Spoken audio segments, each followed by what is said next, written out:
भी हमारे अंदर गलतियां हैं वो विकार से होती हैं। विकार का मूल होता है सुसुख वांछा, सुसुख वांछा का मूल होता है देहाभिमान, और देहाभिमान अज्ञान से होता है, और अज्ञान भगवान से विमुख होने पर होता है, प्रभु से विमुख होने पर होता है। ये सारा का सारा जो माया का तंत्र है ये केवल भगवत विमुख होने से हुआ है। हमें प्रत्यक्ष देखते हैं, जहां हमारे हृदय में छुपाव कपट, वही माया नष्ट कर देती है। हृदयेश्वर से क्या छुपाव करना? तुम्हारी माया बाजी पसारी विचित्र, सुनि मुनि मोहे काकी कौर, कह श्री हरिदास तुम हारे हम जीते तौ न तोड़। हरि यदि आप कहो कि तू बहुत गंदा है, तो मालिक ये माया किसकी है? आपकी ही है ना। बड़े बड़े ऋषि मुनि किसकी गोद में बैठकर आपको भूल जाते हैं? आपकी माया ना। तो है किसकी? तुम्हारी माया बाजी पसारी विचित्र, तो समझ में ही नहीं आती। और आप सदैव हमारा हित करने में लगे हैं, और मैं सदैव आपकी आज्ञा उल्लंघन कर रहा हूं। पर वाह मेरे प्यारे, आप मेरा साथ नहीं छोड़ रहे। यद्यपि आप हार चुके हो मुझे सुधारते सुधारते, मैं बिगाड़ते बिगाड़ते जीत गया हूं, फिर भी आप अपनी कृपा की बान नहीं छोड़ते। आप हम पर कृपा कर ही रहे। ऐसा तो मेरे प्रभु का स्वभाव है। और आप प्रभु से भी छल कपट दुराव, अरे ये इतने कृपालु हैं, बस जैसे हो वैसे इनके सामने पे बस नहीं मानना। जीव का स्वभाव है ना मानना, इसी से ये दुर्गति हो रही। नहीं, भगवान और गुरुदेव और भगवत प्रेमी महात्मा ये कहने को तीन है। वैसा ही हृदय जैसा भगवान का, वैसे ही भक्तों का हृदय हो जाता है। क्योंकि भगवान कहते साधु हृदयम मह्यम, मैं साधु का हृदय बन जाता हूं। साधु का हृदय मैं बन जाता हूं, मैं ही हृदय बन जाता हूं। अगाध हृदय में करुणा होने पर भी जब आप कपट करते हैं, छल करते हैं, देखो अनंत जन्मों की बिगड़ी केवल धामवास से बन जाएगी। तुम कामी हो, क्रोधी हो, लोभी हो, मोही हो, कुछ भी, बस एक बात हजारों बार कही, वैष्णव अपराध न बने, गुरु द्रोह न बने। बस तुम जैसे पड़े रहो। यहां पड़े रहने से भगवत प्राप्ति हो जाएगी, पड़े रहने से। अरे धाम है भाई, ये कोई तीर्थ थोड़ी है। तीर्थराज प्रयाग भी जहां मस्तक रगड़ते हैं, ईश्वर कोटि के महापुरुष जहां की रज की याचना करते हैं, उस परम पावन धाम में आप वास कर रहे हैं। कहीं वास करके साधु समागम है, साधु समागम के प्रभाव से भजन, रात दिन आपकी दिनचर्या भागवतिक, तो आपके लिए भगवत प्राप्ति कोई कठिन बात है क्या? परे हम देखते हैं कपट का जाल हम प्रभु से भी रखते हैं, गुरुदेव से भी रखते हैं। अपने हृदय की बात उनको नहीं बताते हैं। मन ही मन जो हमारे अंदर प्रेरणाएं आती हैं उसके अनुसार कार्य करते हैं। फिर जानते, अभी इसी शास्त्र में आप आगे श्रवण करेंगे, जब कोई गुरु आज्ञा का उल्लंघन करता है और अधर्म आचरण करता है, तो जो राक्षस लोग हैं, दैत्य लोग हैं, उनका आवेश उन पर हो जाता है। आगे प्रश्न आगे आगे आएगा, जो अभी चरित्र सुनाएंगे उसमें आगे आएगा कि ये भीष्म कैसे मार सकते हैं पांडवों को, कैसे मार सकते हैं पांडवों के पक्ष को। तो दैत्य लोग कहते हैं युधिष्ठिर को, तुम्हें बिल्कुल निश्चिंत रहना चाहिए, हम सब तैयार हैं। ये अमुक भीष्म के हृदय में जाएंगे, ये द्रोणाचार्य के हृदय में जाएंगे, क्योंकि वो अधर्म का पक्ष लें, इसलिए मेरे उनके प्रवेश करने में कोई भय नहीं। अब भीष्म कार्य नहीं करेंगे, मैं कार्य करूंगा उनके शरीर में बैठकर। आश्चर्य हुआ कि हो, ये जो आज्ञाओं का उल्लंघन करते हैं उनकी बुद्धि इतनी भ्रष्ट हो जाती है। उन्हें बताया कि जो अधर्म आचरण करता है मेरे लिए खुला दरवाजा हो जाता है। मैं राक्षस उसके हृदय में बैठकर ऐसे आचरण कराता हूं कि अपनी पार्टी में सम्मिलित कर लेता हूं।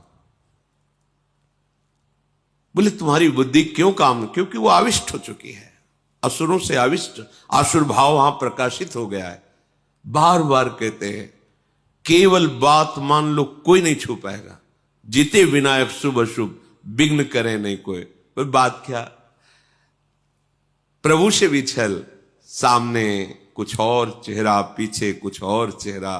बड़ा आश्चर्य है भगवती माया के इस महाबल का कि वो सर्वांतर्यामी प्रभु से भी कपट कर रहा है।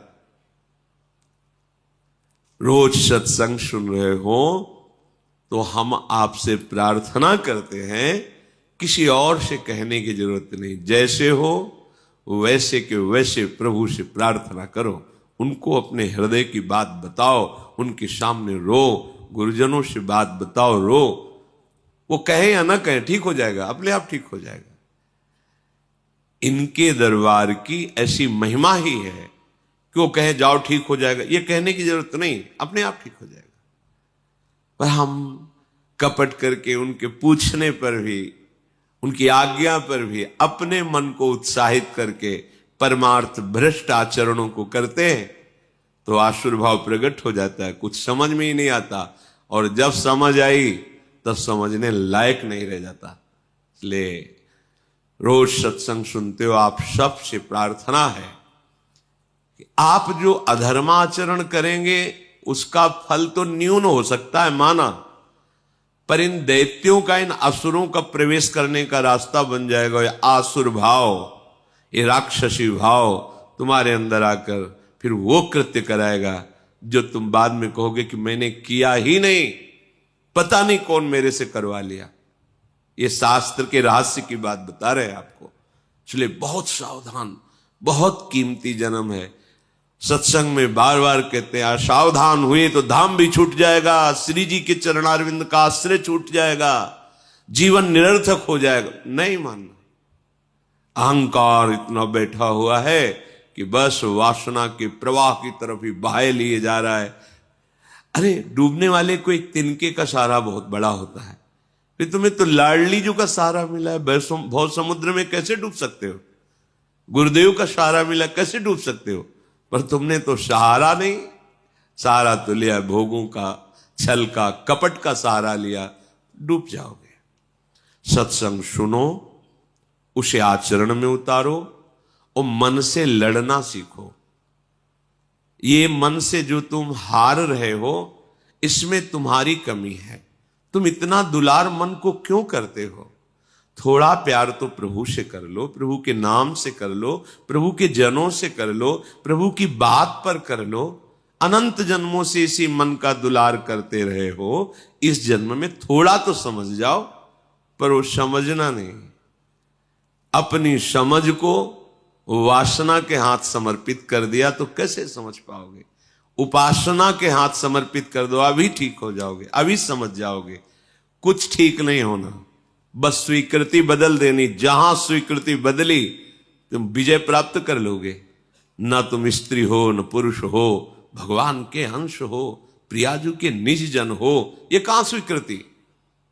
स्त्री भाव में हुए तो काम, क्रोध, लोभ, ईर्ष्या मुझे, पुरुष भाव में हुए तो इसी भाव की स्वीकृति से तुम्हारे अंदर ये सब दुर्गति वाले लक्षण हैं। भाव को तो बदलो, पर कोई सुनकर, समझकर, मानकर के बिरला ही चलता है। नहीं, सब मनमानी, हे मनमानी। इसीलिए भगवत प्राप्ति बहुत कठिन कही जाती है, इसीलिए संत समागम का फल मिलना बहुत कठिन हो जाता है, क्योंकि सब अपने मनमानी। अरे थोड़ा तो गुरुमानी बनो, थोड़ा तो शास्त्र आज्ञा का पालन करो। ये जन्म बहुत कीमती है। देखो, वैसे ही प्रारब्ध कर्म बड़े बड़े संतों को देखो कष्ट दे रहे हैं, तो आप विचार करो जरा, क्या आप सदैव सुखी रहेंगे? क्या आपका सदैव शरीर स्वस्थ रहेगा? क्या आपको सदैव सहयोग मिलेगा सांसारिक व्यक्तियों का? आज तुम्हारा शरीर स्वस्थ है, तुम जवान हो, तो तुम्हारे शरीर को भोगने के लिए तुम्हें मित्र मिल जाएगा। कल जब तुम्हारा शरीर अस्वस्थ होगा और तुम्हारा पाप कर्म बढ़ जाने के कारण सब कुछ छीन, नाम जप करो, अंदर से कोई पद चला लो, शांत हो जाओ। भोजन परोसने वाला रोटी रख दी, हल्ला मचा के ये ऐसा नहीं। वो जब आपके सामने परोसने आ रहा है, वो जो दे रहा है आपको आवश्यक है, ले लीजिए। नहीं आ रहा है, जितना आया है राधे श्याम पाली। गृहस्थी में तो स्वयं आपने बनाया, भोग लगाया, आराम से बैठ के नाम जप करते हुए पाइए। एक हाथ से पाए, दाहिने हाथ का ही प्रयोग होना चाहिए। दोनों हाथ स्पर्श होने से फिर वो अपनी बुद्धि को मलिन कर देगा, ऐसा शास्त्रीय सिद्धांत है। पात्र में एक ही हाथ का स्पर्श होना चाहिए। ऐसे प्राय जो लोग सत्संग नहीं करते, साधु सेवन नहीं, वो दोनों हाथों से ऐसे नहीं पाना चाहिए, शास्त्र निषेध। तो भोजन भगवत चिंतन करते हुए बनाएं, प्रभु को अर्पित करें, और जब प्रसाद पाए तो मौन रखें। उस समय प्रसाद के समय बोला नहीं जाता, बातचीत ये वो ऐसा नहीं। किसी की तरफ देखो मत, अपने प्रसाद की तरफ देखो, सावधानी रखो। एक एक कवल में भगवत नाम जप, राधा राधा राधा। उससे क्या होगा, आगे कह रहे हैं, क्षमस तारणाय वही, अपने को तारने की और दूसरे को भी तारने की बुद्धि उसके अंदर प्रकट हो जाती है। हम लोगों की आज जो बुद्धि मलिन है ना, मनमानी आचरण करने का आदेश कर रही है, उसका कारण यही है। बहुत तरह से हम अपनी बुद्धि को अपवित्र करते रहते हैं। आहार पूरे जीवन का आधार है। भोजन ठीक है तो सब ठीक हो जाएगा। भोजन धर्म युक्त कमाए हुए धन से भगवत चिंतन करते हुए रसोई में अमनिया करके, भगवत अर्पित करके, प्रसाद स्वरूप मौन धारण करते हुए, नाम जप करते हुए प्रसाद को एक हाथ से पाना। इससे क्या होगा, कह रहे हैं सात क्षमस तारणाए वही, वो अपने को भी तारने में समर्थ है और दूसरे को भी तारने में समर्थ हो जाएगा। क्या होगा, उसकी बुद्धि भगवत परायण हो जाएगी। और इसके विपरीत जूता पहने हैं। अब जैसे आप समय देखो कलयुग का, आप जैसे भोजनालय में कहीं, जिन्हें होटल आदि कहते हैं, वहां पाने गए तो आप जूता थोड़ी उतारते हैं, हाथ थोड़ी धोते हैं, कुल्ला थोड़ी करते हैं। पशुवत आचरण, ऐसे ही जूता पहने हुए, ऐसे ही क्या कैसा बना हुआ है, कोई निर्णय नहीं। तो बुद्धि कहां जा रही है, देखो ना, केवल धर्माचरण की तरफ बुद्धि जा रही। शास्त्र युक्त इंद्रियां शांत, भगवत चिंतन परायण, धर्म युक्त चेष्टाएं, ये सब केवल कहने में रह जाती, जीवन में आचरण में नहीं आ पाती, क्योंकि आहार विहार ही ठीक नहीं है। यही मूल है। बड़े बड़ी पवित्र बुद्धियों को भी आहार दूषित जाने पर भ्रष्ट आचरण हो गया। आहार बहुत बड़ा बल रखता है। जिसने कभी जीवन में मदिरा एक बूंद भी जबान में नहीं रखी, और जिसने कभी किसी की निंदा नहीं की, और जो विधि पूर्वक शास्त्रों का स्वाध्याय करता है और नाम जप करता है, वो पूरे विश्व को तार देगा। अपने आप को भी और पूरे विश्व के तारण करने की सामर्थ्य रखता है। ये साधारण बात नहीं है। जो आजकल के नवीन अवस्था के बच्चे खिलवाड़ में मदिरा को पीते हैं, क्या है, जिसके मुख में कभी जीवन में मदिरा नहीं गई है, किसी प्रकार से किसी की निंदा नहीं की, दोष आरोपण नहीं किया, और जो शास्त्र स्वाध्याय भगवान नाम जप करता है, सहज में मन शांत होकर उसका भगवदाकार हो जाता है। पूरे विश्व तारने की तात्पर्य है कि अगर पूरा विश्व उसकी बात मान ले, उसका आश्रय ले ले, तो उसका कल्याण करने में वो समर्थ है। ये हव्य, यज्ञ और काव्य, श्राद्ध, जितनी भी वस्तुएं हैं, ऐसे भजन करने वाला सबको पाने का अधिकारी है। यदि ऐसे जिसने कभी मदिरा नहीं, कभी मांस नहीं, शास्त्र स्वाध्याय, नाम जप, भगवत परायण, उसको दिया हुआ दान ऐसे सफल होता है जैसे प्रज्वलित अग्नि में दी हुई आहुति। साधु को कभी किसी अस्त्र से किसी पर प्रहार करने की जरूरत नहीं होती।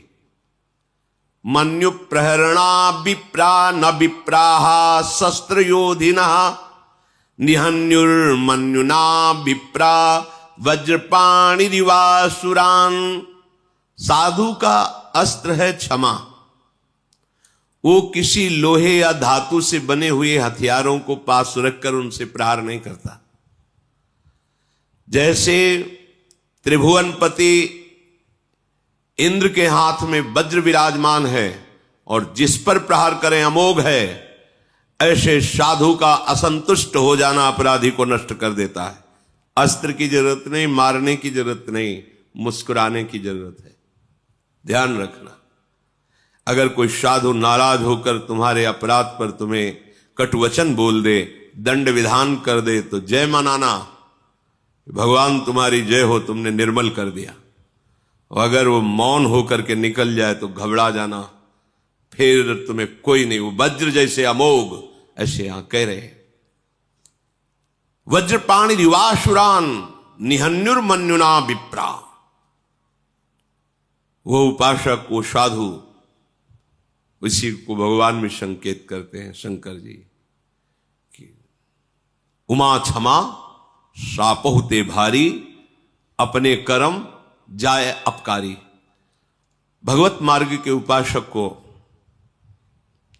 ये गुरुजन कृपा करते हैं, जब हमें दंड देते हैं, जब 3 दिन भोजन नहीं, ऐसा नहीं, चलो या सभा में डांट दिया, फटकार दिया, जो भी दंड विधान, निपट गए। त्रिभुवन में अब कोई तुम्हें उस कर्म का दंड नहीं दे सकता। भारी से भारी अपराध को 2 शब्दों में खत्म कर दिए। अगर वो मौन हो गए और उसके विषय में कुछ नहीं बोला, शांत रह गए, तो ये अब अमोघ वज्र है, अब इसे तुम नहीं झेल पाओगे। समय आने पर वो जो अपना प्रभाव प्रकाशित करेगा, नष्ट हो जाएगा। ये जैसे पापाचरण करते हैं और वर्तमान में खुशी नजर आते हैं ना, तो इसका तात्पर्य होता है जो सुकृत उनको आगे बचाने वाले थे उनको भेजा जाता है, क्योंकि अपराध भयानक बन रहा है, सुकृत पहले नष्ट किए जा रहे हैं, जाओ फटाफट खत्म हो। अब उसको लगता है मैंने सब कुछ किया, कुछ नहीं बिगड़ा ना। अब वर्तमान का भयानक अपराध जब उन सुकृतों का नाश कर देगा, फिर इसके बाद जब उसका प्रोसेस शुरू होगा, फिर किसी की सामर्थ्य नहीं है। जो इस रहस्य को नहीं जानते उसे कहते सावधान रहो, सावधान, तुम्हें पता नहीं ये बहुत प्रबल कर्म है जो नष्ट ही कर देगा, और कितने युग तक ये चलता रहेगा नष्ट करने के लिए, इसका कोई प्रमाण नहीं है।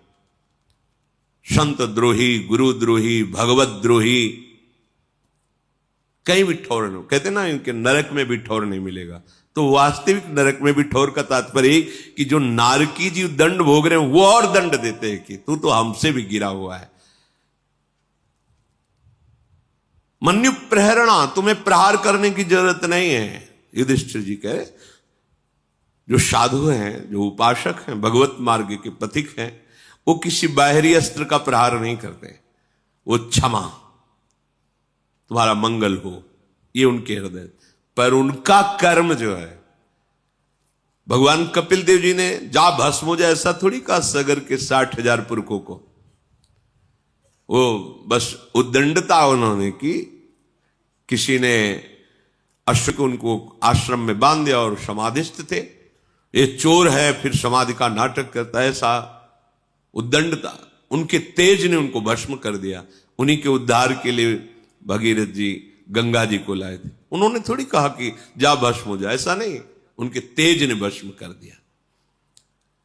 कभी भी किसी उपासक को, साधु को, भगवत मार्ग के पथिक को जैसे कोई अवहेलना, अनादर, कपट, छल, अपराध करता है, भयंकर पीड़ा पहुंचाता है हृदय की या शरीर की, शांत रहो।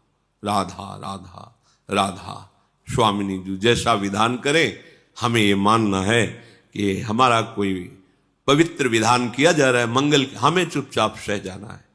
ये तुम्हारा सह जाना वज्रपाणि रिवासुरान, जैसे देवराज इंद्र के द्वारा चलाया हुआ वज्र अमोघ है, जिस पर गिरेगा, पहाड़ पे गिरे तो धूल बना के फेंक दे, वज्र का ऐसा प्रभाव है। ऐसे ही वो तुम्हारा क्षमा, तुम्हारा मंगल साप होते भारी। हम ये अंदर से चाहें भी ना कि उसको कष्ट मिले, मंगल, भगवान तुम्हारा मंगल करें, श्री जी मंगल करें, बस तुम्हारे हृदय में ये होना चाहिए। साधु का अस्त्र शस्त्र